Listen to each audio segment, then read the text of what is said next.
मेरा नाम दिव्यांश है। माँ बाप की इकलौती औलाद था और मेरे माँ बाप मुझ पर जान छिड़कते थे। मेरे माँ बाप को मेरी शादी का बड़ा ही अरमान था। अभी सिर्फ 24 साल का हो पाया था कि वो मेरी शादी कर देना चाहते थे। मेरी जॉब लगे सिर्फ 6 महीने हुए थे कि उन्होंने मेरे लिए रिश्ता देखना भी शुरू कर दिया था। खैर, मैं भी अपने माँ बाप का दिल नहीं दुखाना चाहता था। मैंने सोच लिया था कि अगर उन्हें मेरी शादी करके खुशी मिलती है तो वो खुशी से मेरी शादी कर दे, और मैंने उन्हें अपना फैसला भी सौंप रखा था कि आपको जो ठीक लगे वो करें। मेरे माँ बाप जोर शोर से मेरे लिए रिश्ता ढूंढ रहे थे, लेकिन शायद किस्मत को कुछ और ही मंजूर था। एक बार मम्मी पापा किसी रिश्तेदार की शादी से वापस आ रहे थे कि रास्ते में ही उनकी गाड़ी का एक्सीडेंट हो गया। मम्मी तो मौके पर ही दम तोड़ गई थी। पापा बहुत बुरी तरह जख्मी हो गए थे। उन्हें जल्द से जल्द अस्पताल पहुंचाया गया था, लेकिन अगले दिन तक वो भी इस दुनिया को छोड़कर जा चुके थे। मेरे ऊपर तो कयामत थी जो बीत गई थी। मुझे अपना कुछ होश नहीं था। हंसता खेलता परिवार मेरा बिखर गया था, लेकिन पापा ने मरने से पहले मुझे एक बात कही थी कि हम जिस शादी से वापस आ रहे थे और शादी में उन्हें पता चला कि उनके बचपन का सबसे प्यारा दोस्त और उसकी पत्नी एक हादसे में मर गए थे। उनकी एक बेटी थी जो अपने चाचा और चाची के साथ रहती है। पापा के दोस्त की बेटी भी शादी में आई थी और पापा को वो लड़की मेरे लिए पसंद आ गई थी। पापा मुझसे कहने लगे कि तुम उस बच्ची को सहारा देना, उससे शादी कर लेना। कोमल के पापा की और मेरी बहुत अच्छी दोस्ती थी। मैं नहीं चाहता मेरे सबसे प्यारे दोस्त की बेटी यूं अनाथ रहे। तुम उससे शादी कर लेना और उसे जिंदगी में सारी खुशियां देना। मैंने अपने पापा से वादा किया था कि मैं आपकी दोस्त की बेटी कोमल से जरूर शादी करूंगा। खैर, मम्मी पापा को गए 2 महीने हो गए थे। पापा ने मुझे एड्रेस दे दिया था और मैं अपना रिश्ता लेकर पापा के दोस्त के घर पहुंच गया था और मैंने उन लोगों को सारी बात बता दी। मम्मी पापा का सुनकर वह बहुत उदास हुए थे। कहने लगे, हाँ, राजेश भाई ने हमसे बात की थी शादी के लिए। कोमल अपने चाचा के साथ रहती थी। मेरी शादी कोमल से हो गई। काफी सुलझी हुई लड़की थी और मुझे ऐसे ही लड़कियां पसंद है। कोमल को मैं दुल्हन बनाकर अपने घर ले आया। कोमल के यार भरे व्यवहार ने मेरा दिल जीत लिया था। मम्मी पापा के फैसले पर मैं बहुत खुश था। हालांकि कोमल से मेरी अरेंज मैरिज थी, लेकिन धीरे धीरे मैं उसकी मोहब्बत में डूबता चला गया था। हम बहुत ही खुश थे अपनी जिंदगी से, लेकिन असल प्रॉब्लम उस समय हुई जब 3 महीने बाद ही कोमल उम्मीद से हुई। डॉक्टर ने उसे बेड रेस्ट की सलाह दी थी क्योंकि वह बहुत कमजोर थी। मेरे घर पर कोई ऐसा नहीं था जो उसकी देखभाल करता और घर भी संभाल सकता। मजबूरन मुझे यह बात कोमल की चाची के सामने रखनी पड़ी कि मेरे घर पर कोई ऐसा नहीं है जो कोमल की और घर की देखभाल कर सके। मेरी बात सुनकर कोमल की चाची भी सोच में पड़ गई थी। कोमल की एक ही चचेरी बहन थी जिसकी उम्र इस समय 18 साल थी। कोमल की चाची ने कहा, तुम ऐसा करो कि रागिनी को अपने साथ ले जाओ। मैंने रागिनी की तरफ देखा। वैसे तो बहुत ही खूबसूरत प्यारी लड़की थी, लेकिन पता नहीं क्यों मुझे वो कुछ ज्यादा ही मासूम सी लगती थी। मुस्कुरा मुस्कुरा कर मुझे देखती रहती थी। मैंने भी उसे मुस्कुराहट का जवाब मुस्कुराहट से दे दिया था, तो एकदम से शर्मा गई और ड्राइंग रूम से बाहर भाग गई। मुझे उसकी ये हरकत बड़ी अजीब लगी थी, लेकिन खैर मैंने उस समय ध्यान नहीं दिया था। वो ड्राइंग रूम के बाहरी दरवाजे पर खड़ी मेरी और अपनी माँ की बातें सुन रही थी और मुझे देखकर लगातार मुस्कुराए जा रही थी, या फिर शर्मा रही थी, मैं कह नहीं सकता। अगर शर्मा रही थी तो इतना क्यों शर्मा रही थी। खैर, कोमल की चाची ने उसको बोला कि रागिनी अपने कपड़े बैग में डाल लो और कोमल के घर चली जाओ। कोमल को इस समय तुम्हारी जरूरत है। वह हाँ में सिर हिलाते हुए अपने कमरे में चली गई और थोड़ी देर बाद ही अपने हाथ में एक बैग लेकर बाहर आई थी। मैं बाइक से अपनी ससुराल आया था। मैंने रागिनी को बाइक पर बैठने के लिए कहा। उसका बैग मैंने आगे रख लिया था। वो बाइक पर बैठ गई तो मैंने बाइक स्टार्ट कर दी। बाइक के पीछे स्टैंड भी लगा हुआ था, लेकिन उसने मुझे कंधों से पकड़ लिया। खैर, मैंने इस बात पर ज्यादा ध्यान नहीं दिया। मैंने बाइक चलानी शुरू की, लेकिन अभी थोड़ी ही दूर पहुंचे थे कि उसने अपने हाथ कंधों से हटाकर मेरी कमर पर रख लिए और धीरे धीरे मेरे करीब होने लगी, यहाँ तक कि उसने मुझे कमर से कसकर पकड़ लिया था। बाइक चलाते हुए मुझे बड़ी जोर का झटका लगा था। वो तो भगवान की कृपा हुई कि मैं मेन रोड पर नहीं था, वरना तो शायद ऐसी अचानक होने वाली हरकत से कहीं एक्सीडेंट ही ना हो जाता। मैं मोटरसाइकिल साइड में रोकी और कहा, रागिनी, यह तुम क्या कर रही हो? पीछे हटकर बैठो। मेरी बात सुनकर वह एकदम से घबरा गई। उसने अपने हाथ पीछे कर लिए, कहने लगी, मुझे तेज स्पीड में चलती हुई बाइक पर बहुत डर लगता है और आप इतनी तेज बाइक चला रहे थे, इसलिए मैंने आपको कसकर पकड़ लिया था। मैंने कहा, ठीक है, मैं बाइक धीरे चलाऊंगा और अगर तुम्हें फिर भी डर लगे तो मेरे कंधों को पकड़ लेना। मुझे इस तरह कसकर पकड़ने की कोई जरूरत नहीं है माँ, और ना ही आज तक मुझे किसी ने यूं इतने करीब से पकड़ा है। मेरी बात सुनकर वह पीछे होकर बैठ गई थी। मैं उसे घर ले आया। कोमल उसे देखकर बहुत खुश हुई थी। अब सारे काम कोमल ने रागिनी के सर डाल दिए थे। नाश्ता तक वह कोमल को कमरे में लाकर देती थी। मेरे ऑफिस के कपड़े हो, जूते हो या कोई भी काम हो, सारे काम रागिनी ही करने लगी थी। एक बार मैं अपने कमरे में अटैच बाथरूम में नहा रहा था। कोमल कमरे में ही थी, लेकिन मैंने कोमल को आवाज लगाई तो मुझे आवाज नहीं आई थी। मैंने जरा सा गेट खोलकर देखा तो कोमल कमरे में कहीं नहीं थी। हमारे कमरे से लगी एक बालकनी थी। अगर उसका दिल घबराता था तो वह बालकनी में चली जाया करती थी। शायद इस समय भी वह बालकनी में चली गई थी। मैंने दोबारा आवाज लगाई कि कोमल, तुम कहाँ हो, मुझे तौलिया दे दो, मैं भूल गया हूँ।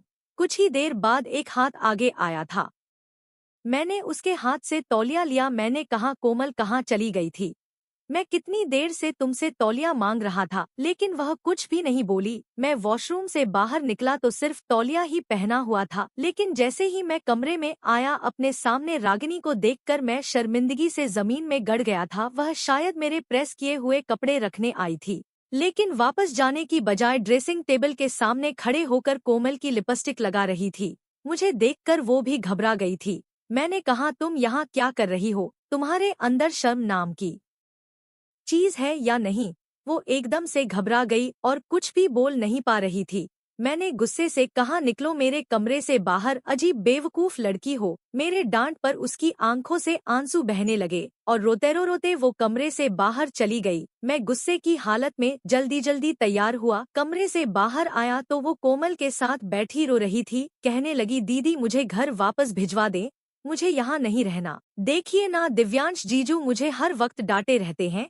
मैं तो बस आपका मेकअप का सामान देख रही थी, लेकिन इतनी सी बात पर ही दिव्यांश जीजू ने मुझे डांट दिया। कोमल मुझे घूरने लगी, कहने लगी, दिव्यांश आप भी कमाल करते हैं, बच्ची ही तो है मेरी बहन, आपने कितनी बुरी तरह से उसे डांट दिया। सारे घर के काम उस नन्ही सी जान पर आ पड़े हैं। जब मेरी शादी नहीं हुई थी तब तो मैंने कभी इसको किसी भी काम को हाथ नहीं लगाने दिया था। ये तो मेरी मजबूरी की वजह से और मेरी मोहब्बत में यहाँ आ गई है और घर का सारा काम भी करती है। तुम इसके साथ प्यार से पेश आया करो। मैंने कोमल को कोई जवाब नहीं दिया, बल्कि उसकी बेवकूफी पर हैरत से उसे देखने लगा। उसे समझना चाहिए था कि किस मौके पर उसकी बहन को कहाँ होना चाहिए। मैं बिना नाश्ता किए ही ऑफिस चला गया था। मैं यह भी समझ गया था कि जब मैं वॉशरूम में था और मैंने टॉवल मांगा था तो मुझे रागिनी ने ही दिया था, कोमल ने नहीं दिया था। अजीब लड़की थी वो, चाहती तो कोमल को आवाज लगाकर बुला देती और कोमल मुझे टॉवल दे देती, लेकिन उसने खुद ही मुझे टॉवल दे दिया। अगर भगवान ना करे मेरे दिमाग में कोई शरारत आ जाती है और मैं कोमल समझकर उसका हाथ पकड़कर अंदर खींच लेता तो क्या होता है। मुझे अब रागिनी से चिढ़ होने लगी थी, क्योंकि उसकी हरकतें बड़ी ही अजीब थी। एक बार मेरी तबीयत कुछ ठीक सी नहीं लग रही थी, इसलिए मैं जल्द ही घर आ गया। घर बिल्कुल सुनसान सा पड़ा था। मेन गेट की चाबी मेरे पास थी, इसलिए मैं गेट खोलकर अंदर आ गया था। मुझे लगा कि दोनों बहनें अपने अपने कमरों में आराम कर रही हैं, क्योंकि रागिनी के कमरे का दरवाजा भी बंद था। मैं सीधा अपने कमरे में आया तो कोमल मुंह तक चादर ओढ़कर सो रही थी। जब से कोमल उम्मीद से हुई थी, मुझे अपने करीब नहीं आने देती थी। कहती थी डॉक्टर ने सावधानी बताई है। आज पता नहीं क्यों मेरा दिल शरारत करने को चाह रहा था। मैंने कमरा बंद किया, ऑफिस का बैग एक तरफ रखा और बेड पर कोमल के साथ लेट गया। कम से कम 1.5 महीने से मैं उसके करीब नहीं गया था, इसलिए सोचा आज उसे सोए हुए अपनी बाहों में भरकर उसे खूब सारा प्यार करूंगा। इतने दिनों की दूरी ने मेरे जज्बात कुछ ज्यादा ही भड़का दिए थे। मैं लैंप भी बंद कर दिया और उसकी चादर हटाकर उसके बिल्कुल करीब होकर लेट गया। जैसे ही मैंने उसे अपनी बाहों में समेटा तो शायद वह जाग गई थी। कहने लगी, ये आप इससे आगे वो कुछ कहती मैंने उसके मुंह पर हाथ रख दिया और उसे कोई भी बात कहने से रोक दिया। मैंने कहा बस चुप हो जाओ, बहुत तड़प लिया तुमने मुझे, 1 महीने से ज्यादा हो गया है और तुम मुझे अपने करीब नहीं आने देती हो। इससे पहले कि मैं उसके और करीब होता या कोई और शरारत कर जाता, मेन गेट की बेल बजी थी। मुझे हैरत हुई कि इस वक्त कौन हो सकता है। मैं उससे पीछे हट गया और टेबल लैंप ऑन कर दिया, लेकिन मेरे होश उड़े थे क्योंकि कोमल की जगह रागनी लेटी हुई थी, जो इस समय बहुत ज्यादा बदहवास थी। उसके लंबे घने बाल बिखरे हुए थे, उसका चेहरा शर्म की वजह से गुलाबी हो रहा था, बड़ी बड़ी नुकीली पलकें शर्म की वजह से झुकी हुई थी। जल्दी से उसने अपना दुपट्टा उठाया और खुद पर डाल दिया और कमरे से बाहर भाग गई। मेरा तो गुस्से और शर्मिंदगी के मारे बुरा हाल था कि चुल्लू भर पानी मिल जाता तो मैं उसमें डूब मरता। कुछ देर बाद कोमल फूली हुए सांस से कमरे में आई थी। उसने हाथ में एक थैली पकड़ी हुई थी, जैसे कहीं बाहर से आ रही हो। आकर बेड पर बैठ गई, कहने लगी आप ऑफिस से आ गए? मैंने कहा हाँ मैं तो आ गया, लेकिन तुम कहाँ गई थी? कहने लगी पता नहीं, मेरी तबीयत कुछ ठीक नहीं लग रही थी, इसलिए मैं ऑटो लेकर डॉक्टर के पास चली गई थी।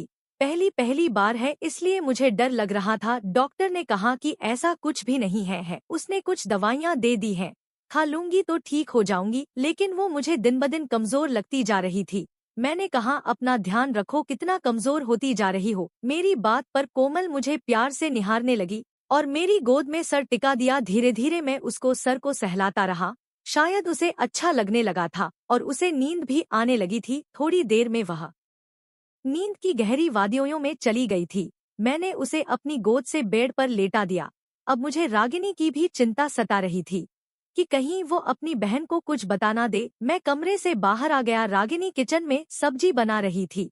मैं उसके पास गया। मैंने कहा रागिनी देखो, जो कुछ भी हुआ उसमें कसूर सिर्फ मेरे अकेले का नहीं था, तुम्हारा भी कसूर था। तुम्हें अगर आराम ही करना था तो अपने कमरे में जाकर कर सकती थी, मेरे कमरे में लेटने की क्या जरूरत थी। मैं नहीं चाहता कि कोमल तक ये बात पहुँचे, इसलिए तुम यह बात कोमल को मत बताना। जो कुछ भी हुआ था वह सिर्फ एक हादसा था। मेरी बात सुनकर रागिनी कहने लगी है कि दीदी ने ही मुझसे कहा था कि मेरे कमरे में लेट जाऊं, क्योंकि मेरे कमरे का ऐसे काम नहीं कर रहा था। उसकी मजबूरी को मैंने समझते हुए कहा कि अच्छा चलो ठीक है, अब यह बात अपनी दीदी को मत बताना, वरना बेकार में रिश्तों में खराबी आ जाएगी। मेरी बात वो फौरन ही मान गई थी। मैंने भी भगवान का धन्यवाद किया कि इस लड़की को जल्दी समझ आ गई। खैर समय तेजी से गुजरने लगा था, लेकिन धीरे धीरे कोमल कमजोर होती जा रही थी।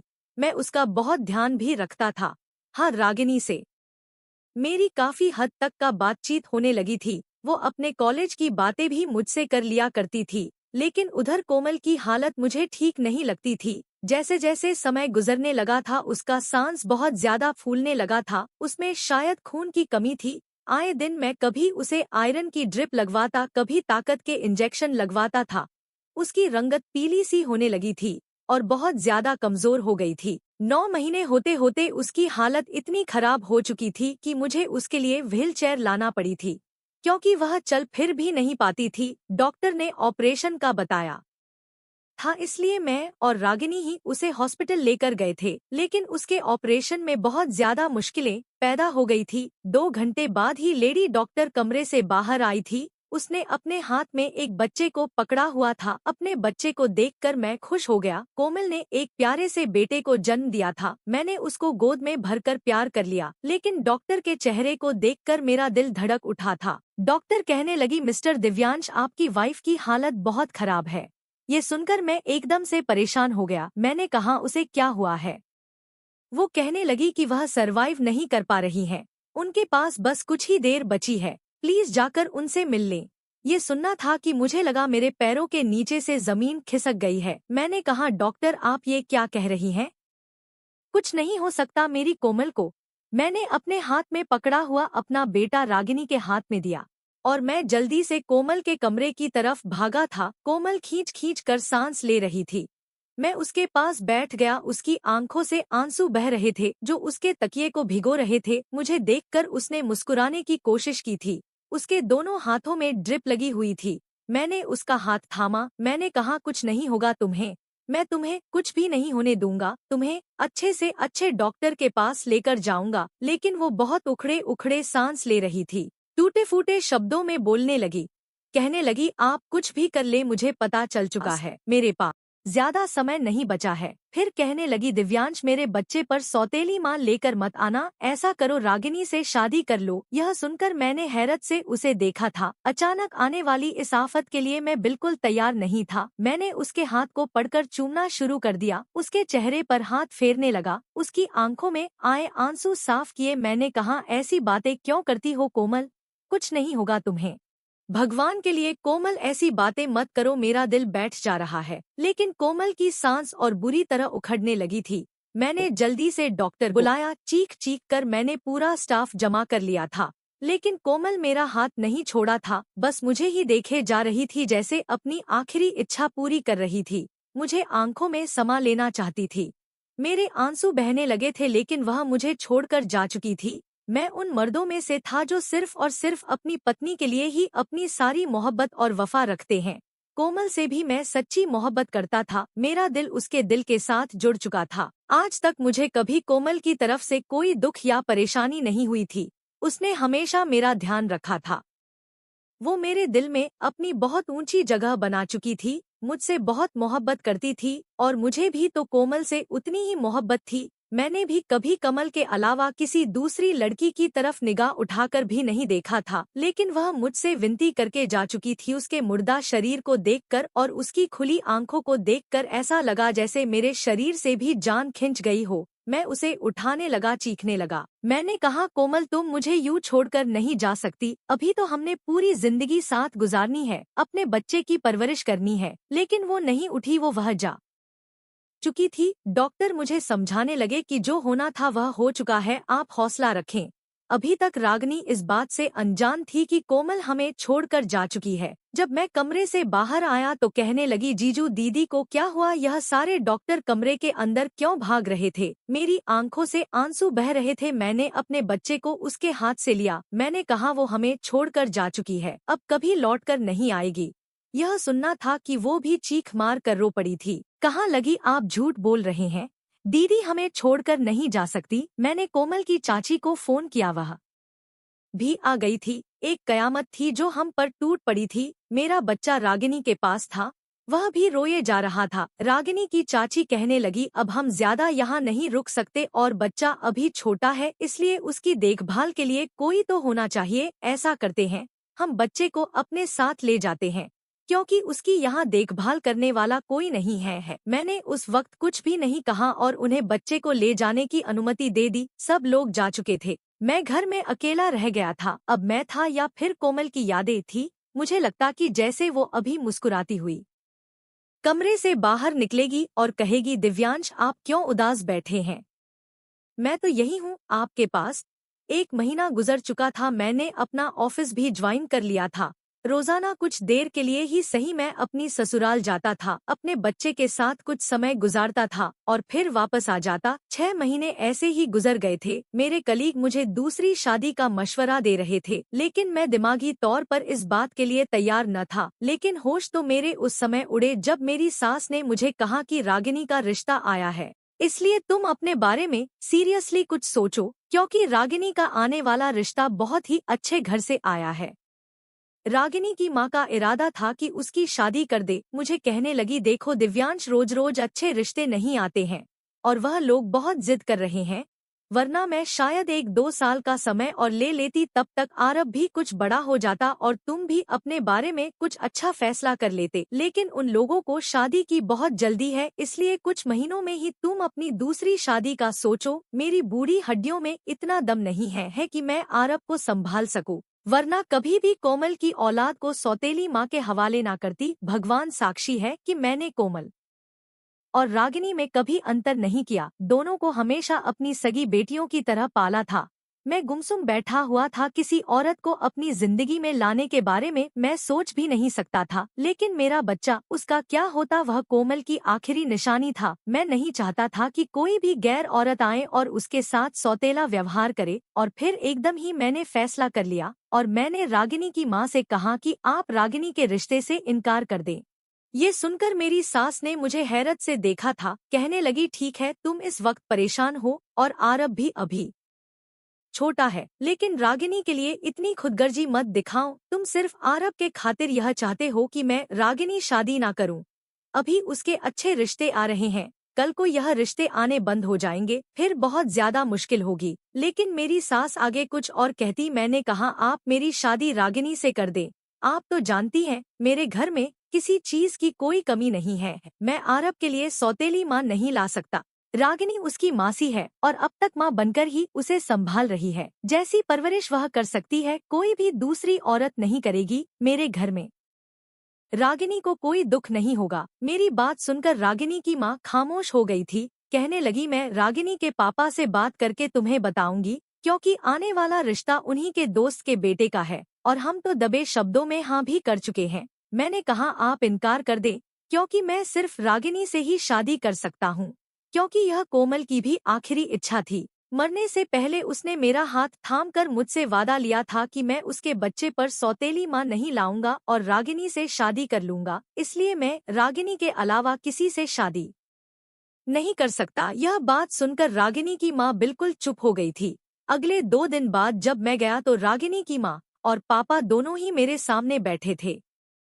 कहने लगे कि अगर कोमल की यही इच्छा थी तो हमें भी कोई एतराज नहीं है। मैंने कहा कि मैं यह शादी सादगी से करना चाहता हूँ, लेकिन मेरी बात सुनकर रागिनी की माँ के माथे पर बल पड़े थे। कहने लगी, तुम्हारी दूसरी शादी है, लेकिन रागिनी की तो पहली है। जिस तरह मैंने कोमल की शादी धूमधाम से की थी, मेरा सपना है कि मैं रागिनी की शादी भी वैसे ही धूमधाम से करती। आखिर को रागिनी मेरी इकलौती औलाद है। उनकी बात सुनकर मुझे गुस्सा आया था। उन्हें सिर्फ रागिनी और उसकी खुशियां नजर आ रही थी। उन्हें यह नजर नहीं आ रहा था कि उनकी एक बेटी इस दुनिया से जा चुकी है। शायद उनके दिल में कोमल के लिए कोई सगे जज्बात थे ही नहीं, तभी वह ऐसा कह रही थी। फिर हमारी शादी बहुत ज्यादा धूमधाम से नहीं हुई थी तो सादगी से भी नहीं हुई थी। दुल्हन के जोड़े में रागिनी बेहद खूबसूरत लग रही थी, लेकिन मेरे लिए वह कोई भी अहमियत नहीं रखती थी। मैंने तो उसे नजर भरकर भी नहीं देखा था। विदा होकर वह मेरे घर आ गई थी। आरब उस वक्त रोए जा रहा था। रागिनी कमरे में दुल्हन बनी बैठी थी और मैं बाहर आरब को बहला रहा था। बड़ी मुश्किल से आरब सोया था। मैं जैसे ही कमरे में दाखिल होने लगा तो मुझे रागिनी की आवाज सुनाई दी। वह फोन पर किसी से बात कर रही थी और जो बात वह कर रही थी, मेरा दिल सीने में रुक सा गया था। वह कह रही थी कि मुझे शुरू से ही दिव्यांश पसंद था। शायद वो अपनी दोस्त से बात कर रही थी। कहने लगी, मुझे दिव्यांश की पर्सनैलिटी शुरू से ही बहुत अच्छी लगती थी, इसलिए मैंने हमेशा भगवान से प्रार्थना की थी कि मेरी शादी जिससे भी हो वो दिव्यांश जैसा ही हो, ऐसे ही शक्ल सूरत का हो, ऐसे ही मिजाज का हो। और देखो, भगवान ने मेरी प्रार्थना सुन ली है। मुझे भगवान ने दिव्यांश ही दे दिया। यह सुनकर तो मेरा दिमाग घूम कर रह गया था। उसने अपनी दुआओं में यह क्या मांग लिया था कि उसकी दुआओं ने मेरी दुनिया ही मुझसे छीन ली थी। वह मुझे पहले से पसंद करती थी और यह बात सोचकर ही मुझे आग सी लग गई थी। कैसी खुदगर्जी लड़की थी, सिर्फ अपने बारे में सोचा था उसने। अपनी दुआओं में मेरी कोमल को मुझसे छीन लिया था। मैं बड़े गुस्से में कमरे में दाखिल हुआ था। मुझे देखकर उसके चेहरे की मुस्कुराहट गायब हुई थी। उसने फोन बंद कर दिया और मेरे पास आई। मेरी गोद से आरब को पकड़कर बेड पर लिटा दिया। दुल्हन के जोड़े में रागिनी बेहद खुश लग रही थी। जाहिर है उसे उसकी मोहब्बत जो मिल गई थी, लेकिन मेरी दुनिया उजाड़ कर मिली थी। इसलिए मैं सोच चुका था कि उसे छोड़ूंगा नहीं। आरब सो चुका था। वह बेड पर बैठ गई, शायद इंतजार में थी कि मैं उसके पास बैठूंगा, उसकी तारीफ करूंगा, उसे मुंह दिखाई का तोहफा दूंगा और उससे बड़ी मोहब्बत से पेश आऊंगा। लेकिन मैंने बड़े ही सख्त शब्दों में कहा, तुम यहाँ बैठी क्या कर रही हो? खड़ी हो जाओ यहाँ से। मेरी बात सुनकर वह फौरन खड़ी हो गई। मुझे हैरत से देखने लगी। मैंने कहा, जहर लग रही हो तुम मुझे इस तरह सजी सवरी?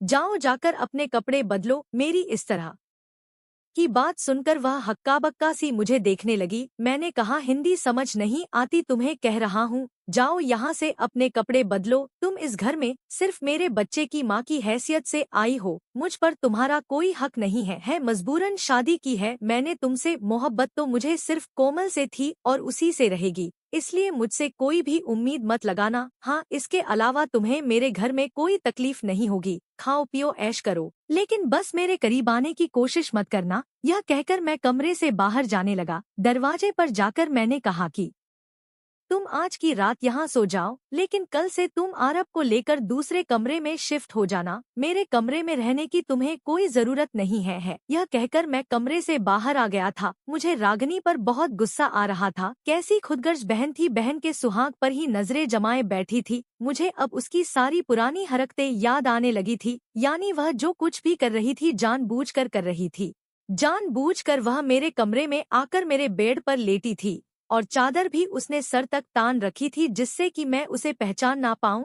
मोटरसाइकिल पर भी वह मुझसे चिपक कर जानबूझकर बैठी थी। यह सारी बातें याद करके मेरा खून खौल उठा था। मैं सोच चुका था कि मैं इस लड़की को ऐसा मजा दिखाऊंगा कि जिंदगी भर याद रखेगी। ना जाने उसने भगवान से कैसी प्रार्थना है की थी कि मेरी कोमल को मुझसे छीन लिया। अपनी बहन के ही मरने की दुआएं मांगती थी ताकि मुझे पा सके। मैं जितना रागिनी के बारे में सोच रहा था उतना ही मेरा दिमाग घूमने लगा था। मेरे बच्चे की मजबूरी ना होती तो मैं शायद कभी भी उसे ना अपनाता। अगली सुबह जब मैं कमरे से बाहर निकला तो उसकी आंखें बुरी तरह से लाल और सूजी हुई थी। शायद वो रात भर रोती रही थी। यह देखकर मुझे बड़ा सुकून मिला था। वह नाश्ता टेबल पर लगा रही थी, साथ ही साथ आरब को भी दूध पिला रही थी। मैंने चुपचाप नाश्ता किया और अपने ऑफिस चला गया। रात को जब मैं वापस आता तो वह तैयार होकर मेरा इंतजार कर रही होती थी, लेकिन मैं उससे बात तक नहीं करता था। एक बार मैं घर पर आया तो कहने लगी, क्या बात है, आप मुझसे नाराज हैं?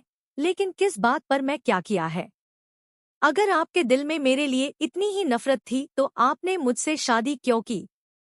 और सिर्फ बच्चे के लिए शादी करनी थी तो मुझे पहले बता देते ताकि मैं अपनी जिंदगी का फैसला ठीक से कर सकती। यह सुनकर मैंने उसे गुस्से से झिझोड़ कर रख दिया था। मैंने अपनी कहर भरी नजरें उसकी आंखों में जमाते हुए कहा कि मुझे नहीं मालूम था कि तुम इतनी खुदगर्ज हो सकती हो। अपने मतलब की खातिर तुम अपनी बहन को मरवा सकती हो। यह सुनना था कि उसके चेहरे की रंगत उड़ी थी। कहने लगी है, यह आप क्या कह रहे हैं? मैंने कहा, मैं तुम्हारी सारी बातें सुन चुका हूँ।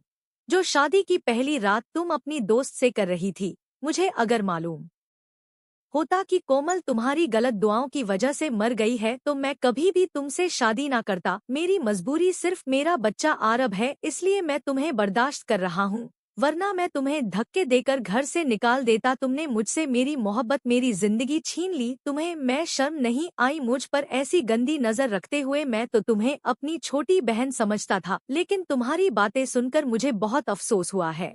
वो कहने लगी, आप गलत समझ रहे हैं, यह सरासर आपकी गलतफहमी है, ऐसा कुछ भी नहीं है। लेकिन मैंने उसकी एक न सुनी। वह अब चुप चुप रहने लगी थी। सादे से कपड़े पहने रहती, मुझसे बात भी नहीं करती थी। हाँ, मेरे सारे काम कर दिया करती थी। समय यूं ही गुजरने लगा था और आरब 2 साल का हो चुका था। मैंने उसे प्ले स्कूल में एडमिशन करा दिया था। एक दिन मैं उसे लेकर शॉपिंग के लिए गया था क्योंकि मुझे आरब के कुछ कपड़े खरीदने थे। शॉपिंग मॉल में रागिनी की एक दोस्त मिल गई और वो उसके पास आ गई। कहने लगी, तुम कहाँ गायब हो गई हो? ना फोन पर बात करती हो और ना ही कभी मिलने आती हो। मैंने उन दोनों को बातें करते देखा तो बाहर निकल आया कि उन दोनों के बीच में मेरा क्या काम। मैं दूसरी शॉप पर जाकर आरब के लिए कपड़े देखने लगा। कुछ देर बाद में उसी जगह वापस आया तो वह दोनों अब भी बातें कर रही थी, लेकिन जैसे ही मैं कुछ और करीब हुआ मुझे उनकी बातें साफ सुनाई देने लगी थी और जो कुछ भी मैंने सुना था मेरे होश उड़ गए थे।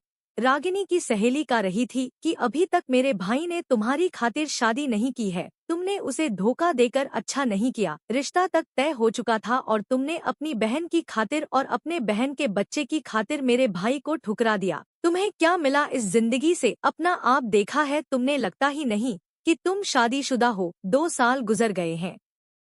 अपना चेहरा देखो कैसे मुरझाकर पीला पड़ गया है। यह कैसी उजाड़ जिंदगी गुजार रही हो। मेरे भाई ने तुमसे मोहब्बत की थी और वादे तो तुमने भी किए थे, लेकिन अपने बहन के बच्चे के खातिर जो कुछ शादी की रात तुमने फोन पर मेरे भाई से कहा था उसे अब भी तुम्हारी उन बातों पर विश्वास नहीं है, क्योंकि तुम्हारी आंखों में उसने अपने लिए सच्ची मोहब्बत देखी थी। तुमने झूठ बोला था उसे और तुम्हारे झूठ पर उसे विश्वास नहीं था। रागिनी कहने लगी, मैं अपनी बहन से बहुत मोहब्बत करती थी। बचपन से ही उसने मेरे साथ बहुत ही प्यार वाला व्यवहार रखा था। बिल्कुल मुझे छोटी बहन की तरह पालती थी। कभी मुझे किसी काम को हाथ भी नहीं लगाने देती थी। मेरी हर जिद पूरी करती थी। मेरी वजह से मेरी माँ से डांट भी खा लिया करती थी, लेकिन मुझे कभी डांट भी नहीं पड़ने देती थी। जब इतनी प्यारी और मोहब्बत करने वाली बहन थी मेरी, तो मैं कैसे उसके बच्चे को सौतेली माँ के हवाले कर देती। मैं अपनी जिंदगी से बहुत खुश हूँ। मैं अब सारी बात समझ चुका था। शादी की रात जो बात मैंने सुनी थी रागिनी उस लड़के से कह रही थी ताकि वह पीछे हट जाए, और मैं उसे गलत समझ गया था और फिर मैंने सच जानने की भी कोशिश नहीं की। पिछले 2 साल से उसे सजा दे रहा था। मैं रागिनी के पास आया। रागिनी की दोस्त मुझे देखकर दुकान से बाहर चली गई थी। आरब की शॉपिंग पूरी हो चुकी थी। मैंने रागिनी का हाथ पकड़ा और एक चूड़ियों के स्टॉल तक ले गया। मैंने लाल रंग की चूड़ियां निकलवाई। वह मुझे हैरत से देख रही थी। मैंने उसके हाथ को थामकर खुद ही उसके हाथों में लाल रंग की चूड़ियां पहनाई थी। वह हैरत से मुझे देख रही थी। अब उसकी आंखों में आंसू भी बह रहे थे। मैंने उसे एक खूबसूरत सा गाउन लेकर दिया। घर जाकर मैंने उसे कहा कि रात को यह पहनकर तैयार हो जाना। बहुत सह ली थी उसने तन्हाई। अब मैं उसे उसके हिस्से का हक देना चाहता था जिसकी वह हकदार थी। उसने अभी कुछ नहीं कहा था, बिल्कुल चुप थी। रात को जब मैं कमरे में आया तो आरब सो रहा था। वह खामोशी से बेड पर बैठी थी। तैयार होने के बावजूद उसके चेहरे पर कोई चमक नहीं थी। मैंने उसके हाथ में सोने के कंगन पहनाए। उसके आंसू बह रहे थे। मैंने कहा, मुझे माफ कर दो रागिनी, मैं वाकई गलत था। मुझे तुमसे सच्चाई जाननी चाहिए थी।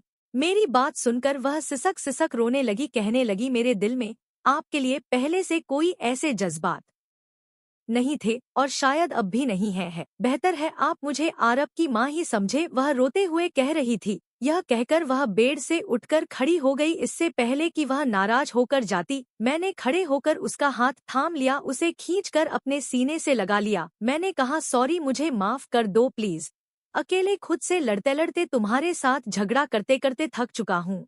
बस यह आखिरी गलती समझकर माफ कर दो। वह मेरे साथ लगी रोए जा रही थी। मैंने उसे खुद से जुदा किया था, ना उसको रोने से रोका था। मैं चाहता था वह अपने दिल का सारा दर्द आंसुओं के सहारे बाहर निकाल दे। पहली बार वह मुझसे शिकवा कर रही थी, अपने दिल की हर बात कह रही थी और मैं खामोशी से सुन रहा था, क्योंकि आज की रात के बाद हमारी जिंदगी में सिर्फ और सिर्फ खुशियां ही थी।